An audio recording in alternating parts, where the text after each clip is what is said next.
Hello everyone, सकल sound of the soul में आप सबका स्वागत है। मेरा नाम है मृणालिनी। चलिए देखते हैं कि यूनिवर्स आपके हाईएस्ट गुड के लिए आपको क्या मैसेज देना चाहते हैं। ये जनरल रीडिंग है, इसमें जितना मैसेजेस आपको रेजोनेट करता है उतना ही लीजिए। ज़रूरी नहीं है कि सारे मैसेजेस आपको रेजोनेट हों। अगर कुछ भी रेजोनेट नहीं करता है और आपके लिए शायद ये नहीं है, तो आप प्लीज़ बी जेंटल एंड आप वीडियो को क्लिक ऑफ कर सकते हैं। कुछ और वीडियोस आप देख सकते हैं अपने एंटरटेनमेंट के लिए, कुछ और चुन सकते हैं, या फिर आप अगर मेरे वीडियोस देखना पसंद करते हैं तो आप दूसरे वीडियोस के लिए वेट कर सकते हैं।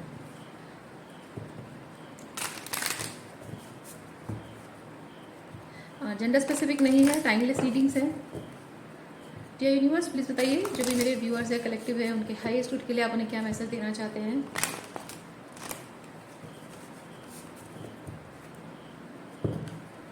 जो भी मेरे व्यूअर्स हैं, कलेक्टिव है, उनके हाईएस्ट गुड के लिए प्लीज़ मैसेज दीजिए dear universe.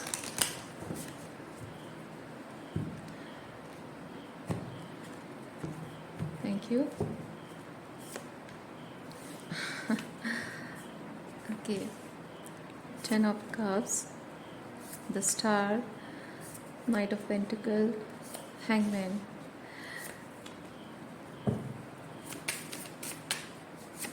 We have the empress, ace of wands. Bottom of deck में है queen of cups and 5 of cups. Okay.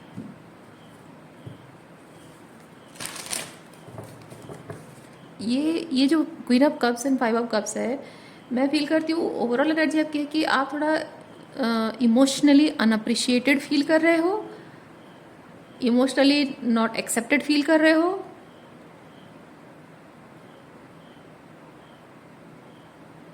और नॉट वैल्यूड भी फील कर रहे हो।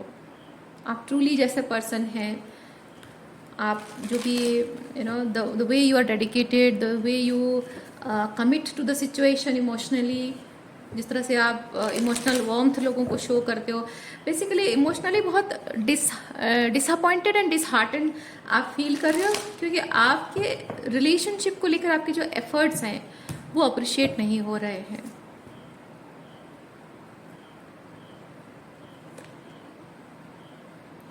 उसकी वजह से हो सकता है कि आप साइलेंस को चुन रहे हैं। आप अच्छा, यहाँ पे दो चीज़ें देखिए। एक तो 5 ऑफ वॉन्ड्स है जो कि केओस एंड कॉन्फ्लिक्ट को बताता है, और आप यहाँ सरेंडर टू साइलेंस भी आ रहा है। तो यहाँ पे हो सकता है कि इधर आप इमोशनली जब आप डिसअपॉइंटेड फील कर रहे हो लोगों से, तो अपना डिसअपॉइंटमेंट जाहिर कर रहे हो, और उससे हो सकता है कि कॉन्फ्लिक्ट हो रही है। और अगर ऐसा हो रहा है तो आपको यहाँ पे यूनिवर्स साइन दे रहे हैं कि जहाँ आप अपने मन की बात रख चुके हो, बावजूद अपने मतलब बावजूद ये जानने के कि उनसे कुछ गलती हो रही है जिसकी वजह से वो दुखी, आप दुखी हैं, डिसअपॉइंटेड हैं, डिसहार्टन हैं, बावजूद ये जानने के कोई अपने आप पर काम नहीं कर रहा है, कोई अपने गलतियों पर कॉन्टेम्पलेट नहीं कर रहा है, बल्कि झगड़ा कर रहा है आपसे, तो ऐसे व्यक्ति के सामने आपको साइलेंस मेंटेन करने की ज़रूरत है। अब साइलेंस मेंटेन करने का ये मतलब नहीं है कि आप चुपचाप उसके उस बिहेवियर को टॉलरेट करें, बट हाँ, आप क्वीन ऑफ सॉर्ट्स की एनर्जी में आ सकते हैं। लाइक उससे दूरी बनाना, जितना कम हो सके उतना बात करना, है ना, जितना मिनिमल कन्वर्सेशन है, अननेसेसरी किसी भी इमोशनल कन्वर्सेशन को लेकर कॉन्फ्लिक्ट क्रिएट नहीं होना चाहिए, क्योंकि आपकी मेंटल पीस ज़्यादा इंपॉर्टेंट है। तो यू कैन डू दैट।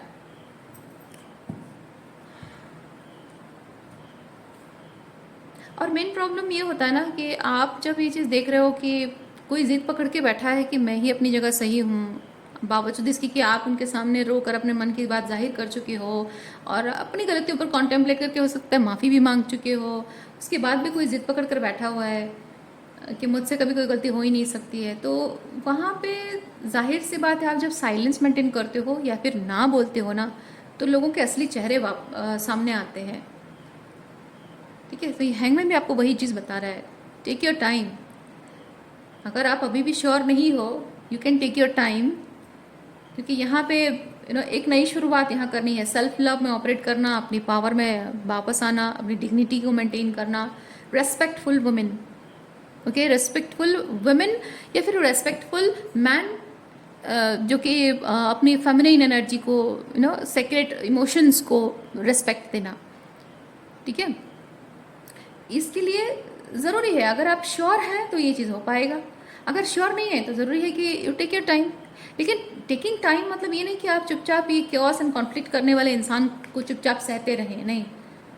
जहाँ ज़रूरत है आप ना कहो, कहो कि नहीं मुझे ये, I don't deserve this type of behaviour, बस हो गया, है ना। एक नो, सिंपली एक नो कहना, वो अपने आप में एक सेंटेंस है। I don't deserve this type of behaviour, ये बोलना और चुप हो जाना, ये अपने आप में एक बहुत बड़ा स्टेटमेंट है। तो इस तरह से आप अपने एनर्जी को बचा सकते हो, टाइम भी बचा सकते हो, अपनी एनर्जी भी बचा सकते हो। और उससे ये चीज़ होगा कि कोई इंसान अगर कंसिस्टेंटली देख रहा है कि आप उससे इमोशनली डिस्टेंट हो रहे हो, रिलेशनशिप की अगर वैल्यू उसके लिए है ना, रिलेशनशिप अगर उसके लिए इम्पॉर्टेंट है, वो इंसान ज़रूर इस चीज़ पर सोचेगा।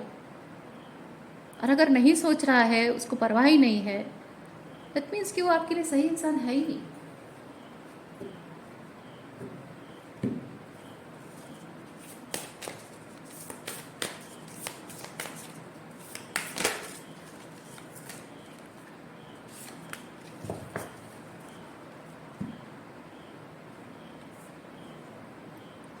You are saved from darkness. Now time to release the resentment for the sake of your own heart only. It needs to be in peace. Your heart needs to be in peace. It needs to feel safe. The fire of anger and resentment inside you is burning yourself. Your gentle, loving, kind, and pure, sweet heart for no reason, right? So let it rest in peace. ये card आपको वही चीज़ दे रहा है, merciful mother Jamal, वही चीज़ बता रहा है। आपका दिल जो प्यार से भरा हुआ है, अपने अपनेपन के एहसास से, प्यार से, कमिटमेंट से भरा हुआ है आपका दिल, जिसके मन में ये गुस्सा, नाराज़गी, रिजेंटमेंट है, वो क्यों है? आप बुरे इंसान हो? नहीं, आप बुरे इंसान नहीं हो। आपके साथ बुरा हुआ है, इसीलिए आपके मन में गुस्सा, नाराज़गी है, रिजेंटमेंट है, जाहिर सी बात है। लेकिन अगर उसे आप कैरी कर रहे हो और मन को जला रहे हो, तो आपका आपका दिल ही उसमें तड़प रहा है, दिल ही तकलीफ में है। और आपकी इस प्यार भरे दिल को ऐसी एनर्जी में रखा जाए, ये डिजर्व नहीं करता है, राइट। वो चीज़ आपको बोला जा रहा है। ये बेसिकली ये एम्प्रेस एनर्जी है, ठीक है। Mothering your self, giving that comfort. माँ जैसे अपने बच्चे को कंफर्ट देती है ना, वैसे ही अपने आप को, अपने इनर चाइल्ड को वो कंफर्ट प्रोवाइड करना। लोगों के साथ अगर आप देखिए, यहाँ पे एक चीज़ है, अगर आपके लोगों के साथ झगड़े भी नहीं हो रहे हैं, फिर भी अगर किसी बात को लेकर आप अंदर से कॉन्फ्लिक्टेड फील कर रहे हो, उनके बिहेवियर को लेकर आप अंदर ही अंदर कॉन्फ्लिक्टेड अगर फील कर रहे हो, वो झगड़े का मौसम चला गया है, ठीक है। कभी कभी होता है झगड़े का मौसम चलता रहता है, कभी कभी झगड़े का मौसम भी चला गया है, बावजूद उसके आप लोगों की एनर्जी में वो चेंज नहीं देख पा रहे हो, और वो थोड़ा से चालाक हो गए, सतर्क हो गए कि अच्छा ये पर्सन जो है, इसको समझ में आ रहा है, और ये अब थोड़ी सी स्मार्ट हो गई है, ये स्मार्ट हो गया है, अब इतना भोला नहीं है, इसको समझ में आ रहा है, तो इसको थोड़ा सा डिफरेंट तरीके से, थोड़ा और ज़्यादा टैक्टफुल तरीके से मैनिपुलेट किया जा सकता है। तो हो सकता है कि आप उनकी एनर्जी में अभी भी वही सेम चीज़ देख रहे हो, लेकिन अभी भी कॉन्फ्लिक्टेड हो, और उनकी तरफ से एक एक्नॉलेजमेंट भी आपको शायद नहीं मिल रही है। शायद आप जिस इमोशनल वॉलनरेबिलिटी के साथ उनसे बात करते हो, ये रिलेशनशिप जब टूट रहा होता है, रिलेशनशिप को बचाना किसी के लिए अगर इम्पोर्टेंट है, वो इंसान चाहेगा कि उस इमोशनल वॉलनरेबिलिटी के साथ किसी से बात की जाए। और जब किसी को ये पता भी है कि उस इमोशनल वॉलनरेबिलिटी के साथ एक कन्वर्सेशन की ज़रूरत है, फिर भी वो अगर अवॉइड किया जा रहा है, और आपको ये ना बहुत ही सटल तरीके से आपको ये जता रहा हो कि ठीक है, मुझसे अगर कुछ गलती होगी तो मैं देखूंगा, सोचूंगा, माफ़ी मांगूंगी, लेकिन फिर भी अगर उनसे गलती हो रही है, फिर भी वो ऐसे, अच्छा सच में, मतलब मुझसे गलती हो गई, अच्छा मुझे नहीं पता था, इस तरह से कुछ लोग ऐसे होते हैं, ऐसे बात करते हैं, अच्छा मुझसे गलती हो गई, अच्छा ठीक है, तुम्हें बुरा लगा मेरी बात का, अच्छा ठीक है, कोई बात नहीं, बुरा मत मानो, है ना। ऐसा नहीं कि हाँ मुझसे गलती होगी, क्या गलती होगी, मेरी कौन सी बात से तुम्हें बुरी लगी, ये नहीं पूछते हैं। अच्छा बुरा लग गया, चलो ठीक है, आप बुरा मत मानो, जाने दो, जो हो गया सो हो गया, है ना। मतलब कि आपको बुरा लगा, आपको तकलीफ हुई, दे say that I am sympathising. तुम्हें बुरा लग रहा है, तुम्हें तकलीफ हो रही है, तुम पर सिंपथी मैं दिखा रहा हूँ। पर तुम्हें बुरा लगता है इसलिए मैं दुखी हूँ और मैं कोशिश करूँगा कि मेरी वजह से तुम्हें दुख ना हो, ये नहीं है। There is a difference. ठीक है, तो कुछ ऐसे लोगों से आप डील कर रहे हैं, तो इसलिए आपको हो सकता है कि झगड़े ना हो रहे हों। कुछ लोगों का हो सकता है कि हो रहा है, कुछ लोगों के लिए हो सकता है नहीं हो रहा है, लेकिन इसी तरह से थोड़ा सा चाशनी घोल कर, बातों को घुमा फिरा कर, टेढ़ी मेढ़े तरीके से घुमा फिरा कर शायद ही कोई आपको इस तरह से कन्विंस कर रहा हो कि सच में उसे अपनी गलती का एहसास है। पर नहीं, जिससे अपनी गलती का एहसास होता है ना, वो अपनी बातों से ऐसे आपको ये कैओस कॉन्फ्लिक्ट आपको नहीं फील कराता है। जो माफ़ी मांगता है ना, सीधे बात करता है, क्लैरिटी के साथ बात करता है, उसकी माफ़ी मांगने में भी एक कॉन्फ्लिक्ट होता है। आपको ऐसे जैसे जताना कि अच्छा अच्छा, जैसे मैंने कहा ना कि एक तो रियलाइज, मतलब ये चीज़ कि अच्छा तुम्हें बुरा लगा, तुम्हें बुरा लगा इस बात से मैं मतलब मुझे सिंपथी है तुम्हारे ऊपर कि तुम्हें इतनी छोटी छोटी बात से बुरा लगता है। उस बात का ये मीनिंग है। उस बात का मीनिंग ये नहीं है कि उनके बिहेवियर से आपको बुरा लगा तो वो उस पर काम करना चाहते हैं, नहीं। उसका मतलब ये है कि तुम्हें मेरी बात से बुरा लगा तो मुझे सिंपथी है कि तुम्हें ऐसे छोटी छोटी बात पे बुरा लगता है, तुम इतने इमोशनल सेंसिटिव हो। इस बात के लिए मुझे बुरा लगता है तुम्हारे लिए कि तुम इतने बेचारे लाचार हो, अपने इमोशंस को संभालने लायक नहीं हो। इस बात से मुझे बुरा लगता है।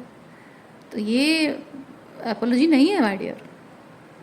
ये बातें जो आपको कॉन्फ्लिक्टेड करती है ना, कि इंसान तो बदल गया है, सुधर गया है, माफ़ी मांग रहा है, फिर भी मुझे ऐसा क्यों लग रहा है कि वो नहीं सुधरा है, क्योंकि बिहेवियर तो उसका वैसा ही है।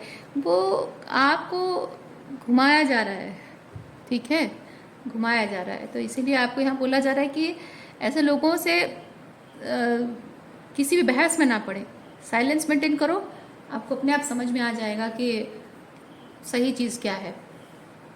चुपचाप बैठकर बस ऑब्जर्व करो लोगों को, और वही करिए जो आपको लगता है कि आपके लिए सही है। Empress energy is like very dignified, feminine energy, respectful. मतलब ये बेसिकली एम्प्रेस कहती है कि I deserve respect, I deserve good behaviour. Okay, तो कोई नहीं देता है ना तो उसे भीख नहीं मांगती है एम्प्रेस, उसके सामने गिड़गिड़ाती नहीं है एम्प्रेस, तुम क्यों मुझे रेस्पेक्ट नहीं करते हो। नहीं, एम्प्रेस को दिख रहा है कि कोई रेस्पेक्ट नहीं दे रहा है ना, तो चली जाती है वहाँ से, पलट कर मुड़ कर देखती भी नहीं है। You have to be like this. Okay, so आज के लिए इतना ही है। उम्मीद करती हूँ इस रीडिंग से आपको कुछ क्लैरिटी मिली हो। मैं आपको नेक्स्ट रीडिंग में मिलती हूँ। अपना ख्याल रखिए, बाय।